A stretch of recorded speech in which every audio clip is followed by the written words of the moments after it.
fois, une petite fille dans un village solidaire du nord de la Guinée, en Afrique de l'Ouest. Orpheline à 6 mois, elle se démarque très vite par sa joie de vivre, sa créativité et son énergie.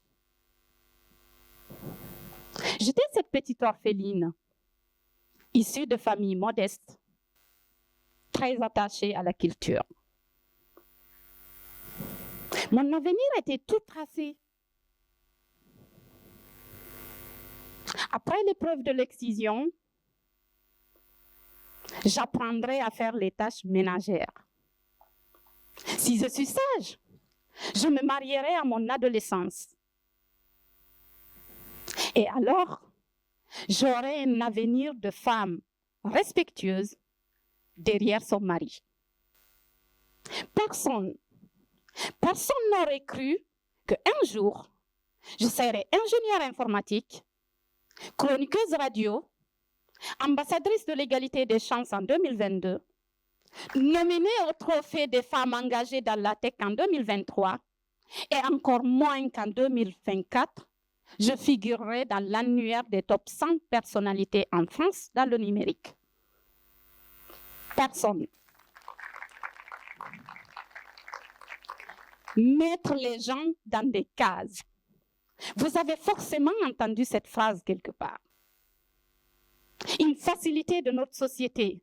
Cette même société qui crée et entretient les injustices. Préjugés, patriarcat, inégalité sociale, sexisme, racisme, et j'en passe. Mais vous savez quoi? J'ai toujours eu une force. Ma force, j'étais une grande rêveuse. J'aimais dans mon coin réfléchir et imaginer un autre monde que celui qu'on veut me tracer pour moi. J'adorais sortir des sentiers battus. J'adorais voir les injustices comme des défis et surtout transformer chaque défi en opportunité. Oui, chaque défi en opportunité. J'avais compris très tôt que si je veux avoir l'avenir que je veux avoir, il va falloir que je sois inventive et donc créative. Entourée de ma fratrie, j'apprends très tôt à avoir confiance en moi et en les autres. Une confiance qui m'a sans doute ouvert les portes, mais surtout qui a libéré ma créativité. Une créativité qui m'amenait à imaginer, à oser, à ne pas avoir peur de l'échec, à ne pas avoir peur du refus. Et là, vous vous dites forcément comment elle a fait, cette petite orpheline, pour passer de villageoise à une IT woman dont la voix compte. Parce que la chose que je ne vous ai pas dit jusqu'à présent, c'est que toute petite, j'avais un rêve. Ce rêve, c'était être une femme dont la voix compte. J'ai 8 ans. J'habite près d'une école. Chaque matin, je vois les enfants aller à l'école. Alors je pose la question, j'aimerais aller à l'école, comment faire? On me dit pour aller à l'école, il faut 2 choses. Avoir un extrait de naissance et avoir les frais de scolarité. Moins d'1 €. Je ne remplissais aucune de ces conditions. Par contre, la chose que j'avais, c'était de la détermination, de la motivation et une créativité hors du commun. Dans mon coin, je me dis comment je vais faire. Et pourquoi pas aller demander. Je vais à l'école, voir le directeur et lui demander est-ce qu'il est possible que je vienne en marge de la classe pour écouter. Waouh, c'est la fête, il l'accepte. C'est comme ça que chaque matin, la petite que j'étais arrivait à l'école avec son tabouret, s'asseyait à côté pour regarder M. Maléa enseigner. Au fil des jours, je commence à répondre aux questions. Au fil des mois, arrive l'examen du premier trimestre. Et waouh, vous devinez qu'est-ce qui se passe. Je fais la surprise. J'arrive dans les 5 premiers de la classe. C'est la fête avec mes frères. Mais malheureusement, je ne suis pas dans la liste officielle de la classe. Je ne suis pas scolarisée officiellement. Mais mon audace, ma créativité, la réflexion que j'ai eue pour aller voir, demander de l'aide, a fait que j'en étais là où, devant eux, avec les bonnes notes. Et cela a suscité une entraide, une solidarité de tout mon village pour que j'ai les moins d'un euro et l'extrait de naissance pour être scolarisé. C'est ainsi que je suis scolarisée et c'est ainsi que chaque matin, je me levais le matin en me disant, je vais apprendre à lire et à écrire. Parce que apprendre à lire et à écrire m'approchait chaque matin à cet objectif que j'avais, être une femme dont la voix compte. Oui, c'était ça mon rêve. Alors de fil en aiguille, je rejoins le collège. Comment ça s'est passé? 5 ans après, je suis toujours à l'école, toujours toute joyeuse d'aller à l'école. C'est l'examen d'aller au collège. Et cette année-là, 2 filles seulement sont admises. Et je peux me la péter, je fais partie de ces 2 filles. Désormais, je vais quitter mon village, je vais rejoindre la ville, je vais rejoindre le collège. Plus de 10 kilomètres. Mais là encore, ma motivation et mon imaginaire à raconter des histoires pendant tout le chemin m'a permis de passer la meilleure année possible, cette année-là au collège. L'année d'après arrive, puisque en arrivant au collège, il y a autre chose qui avait changé chez moi. C'est que désormais, j'avais une bande de copines, d'enfants, d'instituteurs, qui ont grandi en ville, qui avaient d'autres rêves que moi, que moi, petite fille du village. Sauf qu'en fait, ce qui se passe, c'est que cette année-là, ma joie tombe vite. Puisque nous avons 14 ans, et une partie de mes copines s'est mariée. La partie qui reste a rejoint une troupe de théâtre. Qu'est-ce qu'elle fait, cette troupe? Elle œuvre pour 2 causes, 3 causes. La lutte contre l'excision, dont on était toutes victimes, la scolarisation des enfants et l'abolition du mariage précoce. Bingo! Rejoindre cette troupe de théâtre me permettra d'user de ma créativité, me permettra de m'approcher davantage de mon objectif, d'être une femme dont la voix compte. Alors je monte sur scène avec eux. Chaque jour, je donne de ma voix et surtout, je donne ma voix pour défendre quand je suis en désaccord.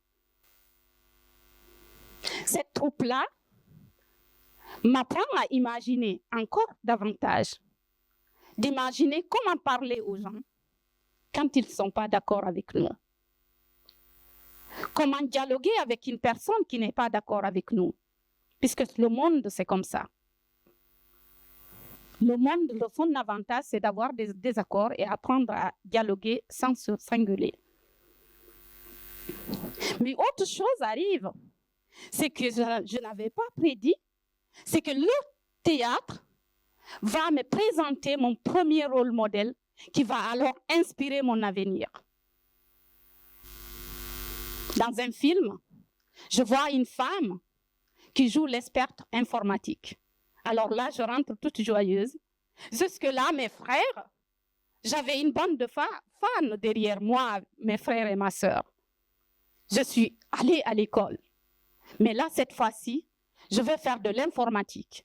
Maintenant, imaginez, tu veux faire de l'informatique dans une ville où il n'y a presque pas d'électricité, où la moitié des personnes que tu rencontres ne savent pas qu'est-ce que c'est que l'informatique, mais tu y crois parce que tu sais imaginer. Tu es une personne créative. De fil en aiguille, je fais bac S, parce que c'est comme me dit pour faire informatique. De concours en concours, je rejoins la France. Et en 2016, me voilà pour vous répondre à votre question. Je suis ingénieur informatique. En 2016, je me dis, j'ai appris à imaginer. J'ai appris à changer et à forger mon destin. Les défis, c'est fini. Mais là encore, je vais vous dire une chose. L'inégalité, l'injustice, ce n'est pas propre à un pays. Ce n'est pas propre à la France, ce n'est pas propre à la Guinée. Partout où il y a les mains, il y aura de l'injustice. Mais si nous apprenons à voir les injustices comme des défis et à transformer chaque défi en opportunité, alors ça ira. Et cette phrase-là, je l'ai appliquée quand j'ai rejoint le monde de la tech. Puisque je suis dans la tech, je suis bien placée, comme tous les orateurs qu'on a eus là, à dire que la tech, c'est l'avenir. Et pourtant, en 8 ans d'expérience, dans plusieurs grands groupes, dans des startups, j'ai toujours été la seule fille des équipes de développement logiciel. L'année dernière, j'étais lead technique dans une startup lyonnaise. Mais vous savez quoi? J'en avais marre. Alors j'ai décidé de démissionner pour endosser plusieurs casquettes, dont créer une association. YESO qui va œuvrer pour l'accélération de la féminisation des équipes techniques. Et c'est là que l'UA rentre en compte. Puisque jusque-là, j'avais appris à être inventif. J'avais appris à imaginer. Et là, tout le monde me disait, Oulematou, tu démissionnes, tu gères une association. À côté, je suis consultante tech chez Novodev. Et à côté, je donne des conférences. Comment tu fais? Et ma réponse à chaque fois, elle est toute faite. J'ai un bras droit qui travaille 24 sur 24. J'ai un assistant dont je fais confiance. Ça s'appelle l'UA. Désormais, ma créativité est doublée. Parce que quand j'ai créé cette association, j'y connaissais rien dans le monde de la tech. Je voulais juste bien faire. Alors l'UA m'a aidé pour savoir juridiquement qu'est-ce qu'il faut faire.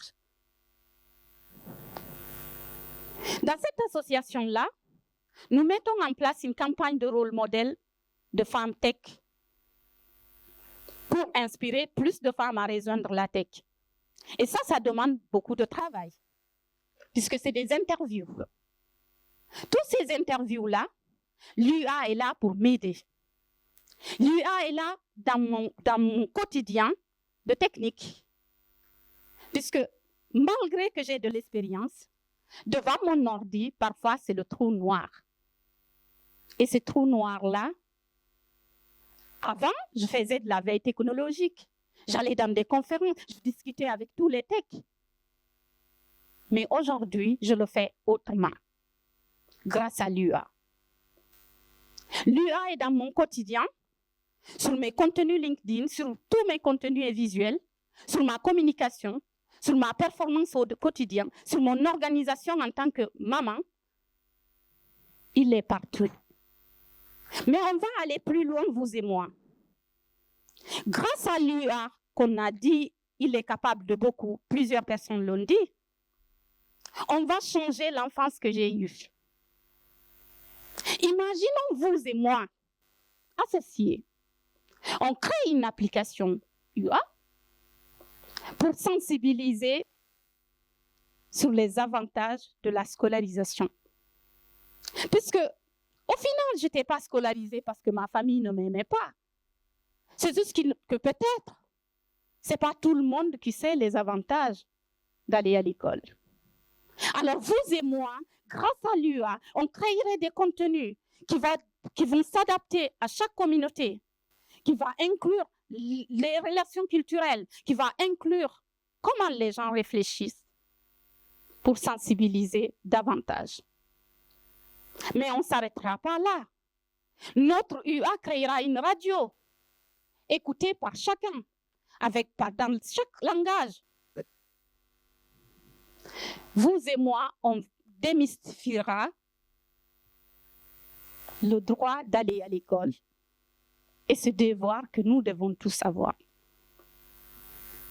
Mais, là encore, vous vous dites, ils sont partis à l'école, on les a mis à l'école, comment on va faire pour qu'ils y restent? Puisque dans certaines classes, dans certains villages, un prof, c'est pour 5 classes. Là encore, notre UA va intervenir pour créer des supports, pour créer de l'aide. Et on changerait le monde.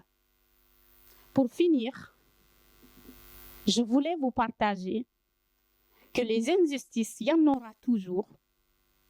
Mais si on apprend à les voir comme des défis et à transformer chaque défi en opportunité, alors le monde ira mieux.